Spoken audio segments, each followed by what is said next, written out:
8. I observe, sir, that there continues to be something about our waiter that puts you ill at ease. I will admit that he is an intimidating chap, larger even than you are. But the hardness of his weathered face can readily be accounted for. He hails from our mountainous northwest, where life is far from easy. And if you should sense that he has taken a disliking to you, I would ask you to be so kind as to ignore it. His tribe merely spans both sides of our border with neighboring Afghanistan, and has suffered during offensives conducted by your countrymen. Is he praying, you ask? No, sir, not at all. His recitation rhythmic, formulaic, from memory, and so, I will concede, not unlike a prayer is in actuality an attempt to transmit orally our menu, much as in your country one is told the specials. Here, of course, there are no specials. The excellent establishment of which tonight we are patrons has in all likelihood prepared precisely the same dishes for many years. I could translate for you, but perhaps it would be better if I selected a number of delicacies for us to share. You will grant me that honor? Thank you. There, it is done, and off he goes. I had been telling you of my disquiet on the night I finally made love to Erica, a night that were ours a more normal relationship, to have been one of great joy. She left before dawn, waking with a start and insisting that she return home despite my requests that she stay. Once again, considerable time would pass before I heard from her again. My calls went unanswered, my messages unreturned. I had learned my lesson, and I desisted from attempting to make contact. But once a fortnight had gone by, I tried again and was rewarded by a response. She apologized, as she had previously done, for disappearing in this fashion. She said she thought it best, perhaps for her but certainly also for me, that we try not to see each other too often, and she consented to my request that we meet. But come over to my place, she said. I don't feel up to going out. I was greeted at the door to Erica's apartment by her mother, who ushered me into an antechamber which featured, among its antique decorations, a bonsai tree and a harpsichord, and said, I think we need to chat. Erica has told you about her history, yes? I nodded. Well, she went on, her condition has come back. It's serious. What she needs right now is stability. No emotional upheavals, you get me? I can see you're a nice young man. And I know she cares about you. But you have to understand that she's a sick girl at the moment. She doesn't need a boyfriend. She needs a friend. She looked at me beseechingly. I understand, madam, I said. I will do whatever you think best for her. Thank you, she said. Then she smiled and added, it's easy to tell why she likes you. That conversation had a considerable impact on me, not so much for what was said, although I was alarmed by this grave characterization of Erica's situation, but for how it was said. Erica's mother's tone was one of quiet desperation, and it frightened me. I entered Erica's room tentatively, attempting to steel myself against what I might find. What I found was not at first particularly alarming. Erica reclined on her bed, pale, yes, as though she had a fever, and with hair that had gone some time since it was last washed, but seemingly in good spirits. She patted the space beside her and offered me her forehead to kiss as I sat down.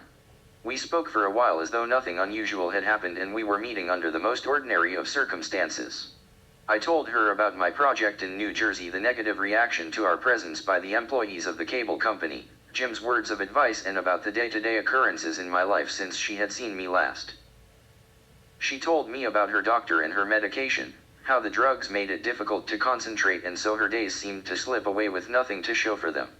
Given the relaxed manner in which she described it, an observer would have been forgiven for thinking that her condition was not serious and she was on the mend until I asked about her novel. I immediately regretted doing so.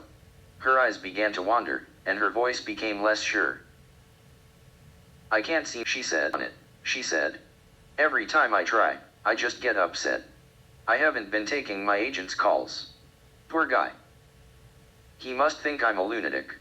I remarked that writers were known to be eccentric and so it was unlikely her agent was particularly perturbed, and then I tried to change the subject, but she would not have it. It doesn't help anymore, she said. I used to turn to it, my writing, when I needed to get something out that was stuck inside. But I can't get it out now.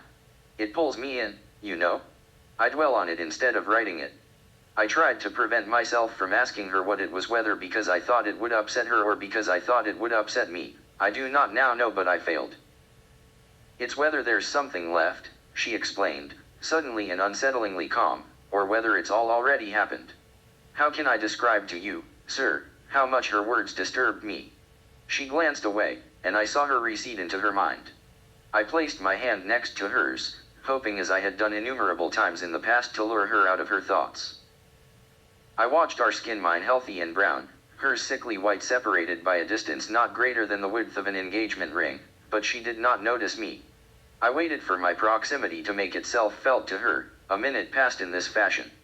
Then she removed her hand from where it lay and, without ever looking in my direction, covered it with her other hand on her lap. When Erica's mother entered shortly thereafter, I did not feel she was interrupting. No, she was not preventing the continuation of a discussion between her daughter and myself. She was merely bringing to an end my intrusion on a conversation Erica was having with Chris, a conversation occurring on some plane that I could not reach or even properly see. Erica waved a goodbye to me as I left her room, but she did so with her face averted, so I could not meet her gaze. Her mother thanked me for coming and asked me to wait for Erica to contact me before coming again. And with that, and a gentle kiss on the cheek, the door to the elevator was shut upon me and I began to travel down the shaft, alone. I returned to my apartment and spent that night in semi-darkness, in the glow of the city's lights entering through my windows, wondering as I would wonder for many months thereafter, indeed, as I sometimes wonder to this day, where Erica was going. I never came to know what triggered her decline. Was it the trauma of the attack on her city? The act of sending out her book in search of publication? The echoes raised in her by our lovemaking? All of these things. None of them. But I think I knew even then that she was disappearing into a powerful nostalgia, one from which only she could choose whether or not to return. For it was clear Erica needed something that I, even by consenting to play the part of a man not myself, was unable to give her. In all likelihood she longed for her adolescence with Chris, for a time before his cancer made her aware of impermanence and mortality. Perhaps the reality of their time together was as wonderful as she had, on more than one occasion, described to me. Or perhaps theirs was a past all the more potent for its being imaginary. I did not know whether I believed in the truth of their love.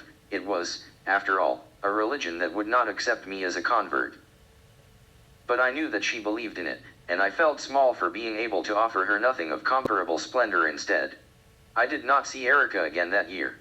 Thanksgiving soon gave way to the chill of December, and every week, every day I thought of calling her but prevented myself from doing so. Her mother had, of course, asked me to resist, and I suspect I thought, given the catastrophic progress of our relationship thus far, that imposing myself on her interior struggle would only do her harm. But I must admit that my motives were not entirely noble. There were in me at least some elements of the anger and hurt vanity that characterize a spurned lover, and these unworthy sentiments helped me to keep my distance. Still, I remained concerned for Erica's well-being and remained also in the grip of a certain, probably irrational, hope. So the ongoing task of abstaining from communication was a struggle not unlike that of a man attempting to rid himself of an addiction. Possibly this was due to my state of mind, but it seemed to me that America, too, was increasingly giving itself over to a dangerous nostalgia at that time. There was something undeniably retro about the flags and uniforms, about generals addressing cameras in war rooms and newspaper headlines featuring such words as duty and honor. I had always thought of America as a nation that looked forward. For the first time I was struck by its determination to look back. Living in New York was suddenly like living in a film about the Second World War. A foreigner, found myself staring out at a set that ought to be viewed not in technicolor but in grainy black and white. What your fellow countrymen longed for was unclear to me, a time of unquestioned dominance. Of safety? Of moral certainty? I did not know, but that they were scrambling to don the costumes of another era was apparent. I felt treacherous for wondering whether that era was fictitious, and whether if it could indeed be animated it contained a part written for someone like me. But what is that? Ah, your unusual telephone, beeping a demand for your attention. No, sir, I do not mind in the least. Please proceed to key in your reply. It occurs to me that you have been contacted with the precision of an old church bell tower, by which I mean precisely on the hour. Perhaps the company is checking up on you. No, you need not answer. But now that your response has been sent, allow me to direct your gaze to that grill where at this very moment our boneless chicken pieces are being set to roast. Observe the sparks that fly from the coals, angry and red, as our cook fans the flames. It is quite a beautiful sight, you must admit, and with it will soon come there. Do you smell it? The most mouth-watering of aromas. I had been telling you of the nostalgia that was becoming so prevalent in my world at the onset of the final winter I would spend in your country. But one notable bulwark continued to hold firm against this sentiment, Underwood Sampson, which occupied most of my waking hours, and which was as an institution not nostalgic whatsoever.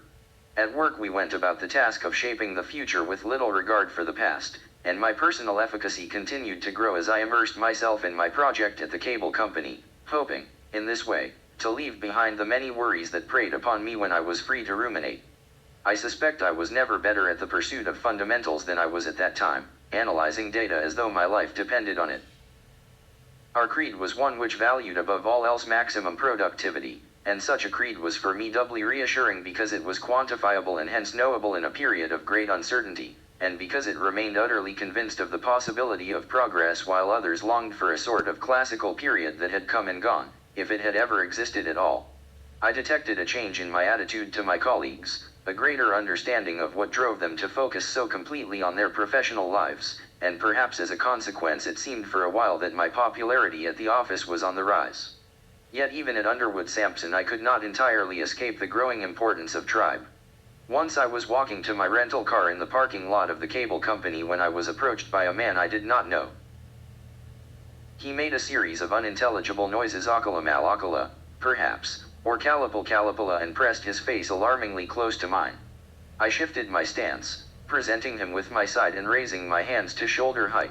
I thought he might be mad, or drunk. I thought also that he might be a mugger, and I prepared to defend myself or to strike. Just then another man appeared. He, too, glared at me, but he took his friend by the arm and tugged at him, saying it was not worth it. Reluctantly, the first allowed himself to be led away. "Fucking Arab," he said. "I am not, of course, an Arab.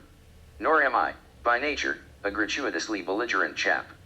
But my blood throbbed in my temples, and I called out, 'Say it to my face, coward, not as you run and hide.' He stopped where he was. I unlocked the boot, retrieving the tire iron from where it lay. The cold metal of its shaft rested hungrily in my hands, and I felt, at that moment, fully capable of wielding it with sufficient violence to shatter the bones of his skull. We stood still for a few murderous seconds, then my antagonist was once again pulled in, and he departed muttering a string of obscenities. When I sat in my car my hands were unsteady. I have, in the uniforms of the various teams for which I have played, had my share of fights, but this encounter had an intensity that was for me unprecedented, and it was some minutes before I deemed myself fit to drive. What did he look like, you ask? Well, sir, But how odd. I cannot now recall the man's particulars, his age, say, or his build. To be honest, I cannot now recall many of the details of the events I have been relating to you.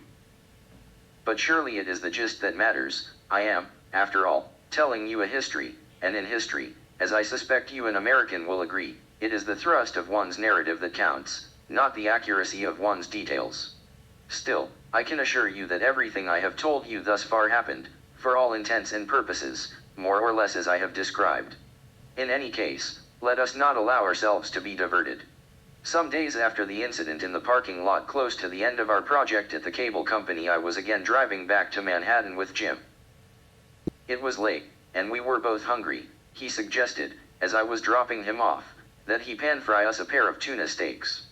His flat was not the conservative, Upper East Side, liveried doorman sort of one might have expected. It was instead in Tribeca, a 4,000-square-foot loft that occupied the top floor of a nondescript building on Duane Street. Entering for the first time, I was struck by its fashionable quality, the sense it conveyed of attaching great value to design. Not that it was cluttered, or indeed feminine in any way, no, if anything it was a minimalist affair with cement floors and pipes conspicuously fastened to the ceiling. But each piece of furniture seemed perfectly CU-rated, lit and positioned just so, and the walls featured impressive and forceful works of art, including, I realized, a not insignificant number of male nudes. Jim rolled up his sleeves and asked, over the sizzle of our fish, what was on my mind. I sat at a stool, separated from him by the bar of his open-plan kitchen, which served also as a surface for dining. Nothing, really, I said. Is your family not at home? He turned to me visibly amused and said, I'm not married. Ah, I said, no children. No children, he affirmed, but you're dodging my question. What do you mean? I asked. You haven't been yourself lately, he said. You're preoccupied. Something's eating at you. If I had to guess, I'd say it's your Pakistani side. You're worried about what's going on in the world. No, I said, shaking my head to dismiss any possibility that my loyalties could be so divided. Things at home are a little unsettled, but it will pass. He seemed unconvinced. Is your family okay? He asked. Yes, I said, thank you. All right then, he said, but as I've told you before, I know what it's like to be an outsider. If you ever want to talk, give me a shout. I left Jim's flat hoping I had thrown him off the scent. Still, my apparent transparency was alarming.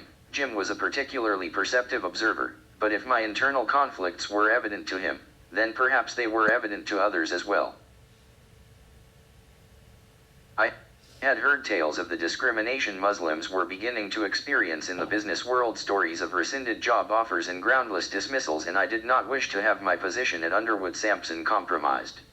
Besides, I knew that our firm, like much of our industry, had seen a sharp downturn in activity levels following the September attacks, and Wainwright had shared with me a rumor that cutbacks were on their way. Our project at the cable company went on to end well in the sense that we identified substantial cost savings and our client was pleased by the thoroughness of our valuation, but I was a nervous young man on the day of my December review. As it turned out, I need not have been so concerned. 2 of the 6 analysts in my entering class, those ranked 5th and 6th, were indeed among the employees our firm let go. But I, Jim informed me, was once again ranked number 1. I was, in fact, awarded a prorated bonus that, although not enormous by the standards of our profession, was still rather generous given the expectation of lean times ahead.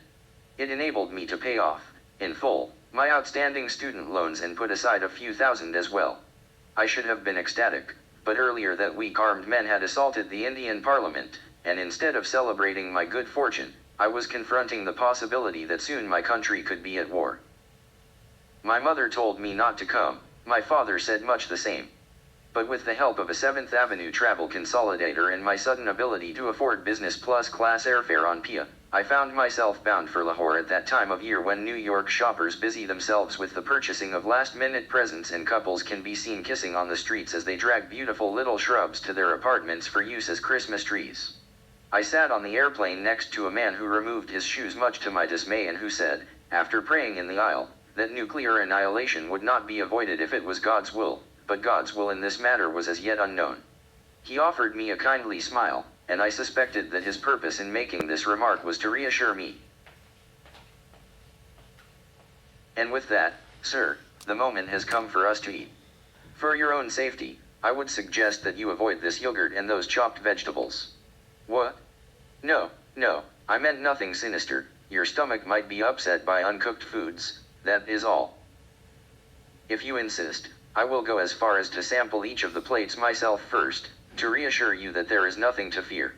Here. A piece of warm bread, like soa, fresh from the clay oven, and I will begin.